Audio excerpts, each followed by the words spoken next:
The Liber Censuum Romanæ Ecclesiæ is an 18-volume financial record of the real estate revenues of the papacy from 492 to 1192. The span of the record includes the creation of the Apostolic Camera and the effects of the Gregorian Reform. The work constitutes the latest and most authoritative of a series of attempts, starting in the 11th century, to keep an accurate record of the financial claims of the Roman Church. According to historian J. Rusadapina, the book was the most effective instrument and the most significant document of ecclesiastical centralization in the Central Middle Ages. The Catholic Encyclopedia considers the Liber Censuum perhaps the most valuable source for the history of papal economics during the Middle Ages. History. The document has its roots in the politic of Pope Gelasius I, created at the end of the 5th century and continued for the next 4 centuries. The Liber Censuum proper was assembled in 1192 by Cencius Camerarius, papal chamberlain to Pope Clement III and Pope Celestine II, and his assistant William Rufio, the clerk of the papal camera, compiling information contained in the Collectio Canonim of Cardinal d'Erstedit, the Liber Politicus of the Canon Benedict, dossiers of the former Chamberlain Boson, and the Digester of Cardinal Albinus. Albinus's Digester was the most ambitious of the Liber Censuum predecessor records, containing, according to Albinus, whatever I knew or found in books of antiquities or what I myself heard and saw concerning the rites of Saint Peter. The Liber Censuum also incorporates information from a contemporary general census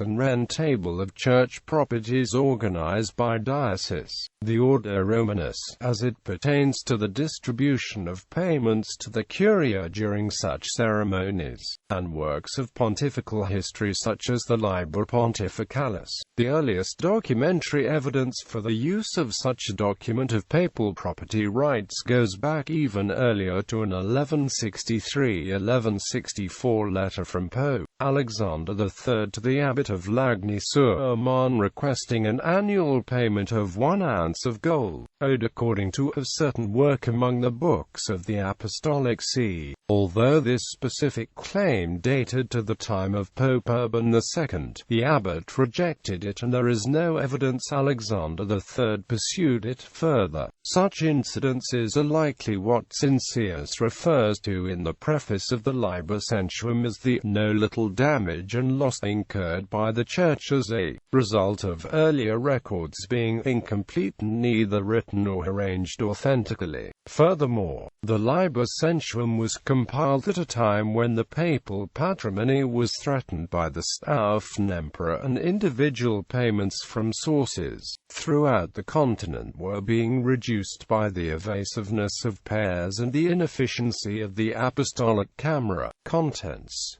The 18 volumes of the Liber Censuum are divided between census and rent tables, lists of bishoprics and monasteries directly administered by the Holy See, the Mirabilia, a mythical description of the city of Rome, a version of the Ordo Romanus, pontifical chronicles, and a chartulary. The dating of the Liber Censuum to 1192 comports with the date given in the work's prologue, although this date may only be accurate for the record of taxes owed to the Holy See. For example, the Vita Gregorii IX was inserted into the Codex of the Liber Censuum between 1254 and 1265, likely during the tenure of Pope Gregory IX's nephew Nicolaus Camerarius between 1255 and 1261. The original version of the Liber Censuum by Cardinal Cencius begins Incipit Liber Censuum Rom. ECCL. Essentio Camerario Compositis, secundum antiquorum patrum register a memorialia diversa.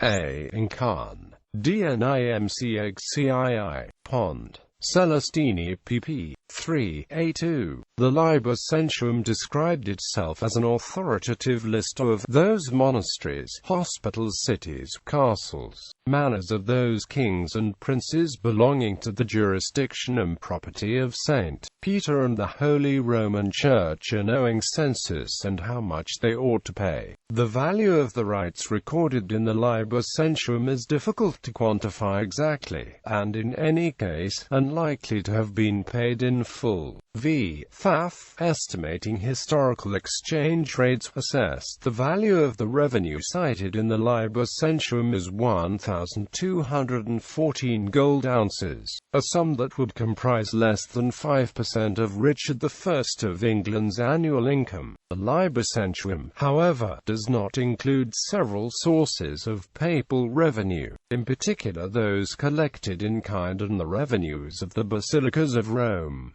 Later editions and legacy. Papal historians regard the Liber Censuum as well organized compared to the works which preceded it, and it includes empty spaces for anticipated updating.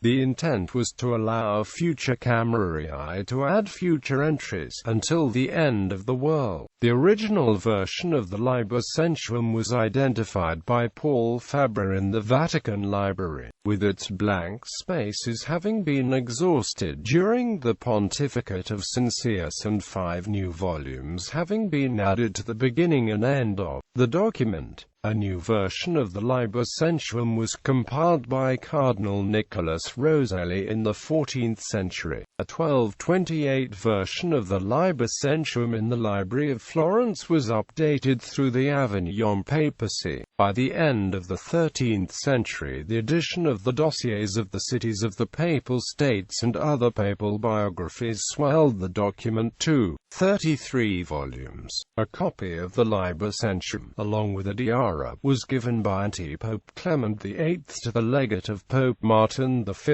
in 1429 as a sign of submission. Modern, edited versions of the Liber Censuum, reconstructed as their editors though the original Codex of Cincius would have appeared, have been produced by Fabre and Louis Duchesne. Fabre's identification of other portions of the Liber Censuum, for example the alleged acquiescence of King Arthur Canute to ecclesiastical taxation, are more controversial.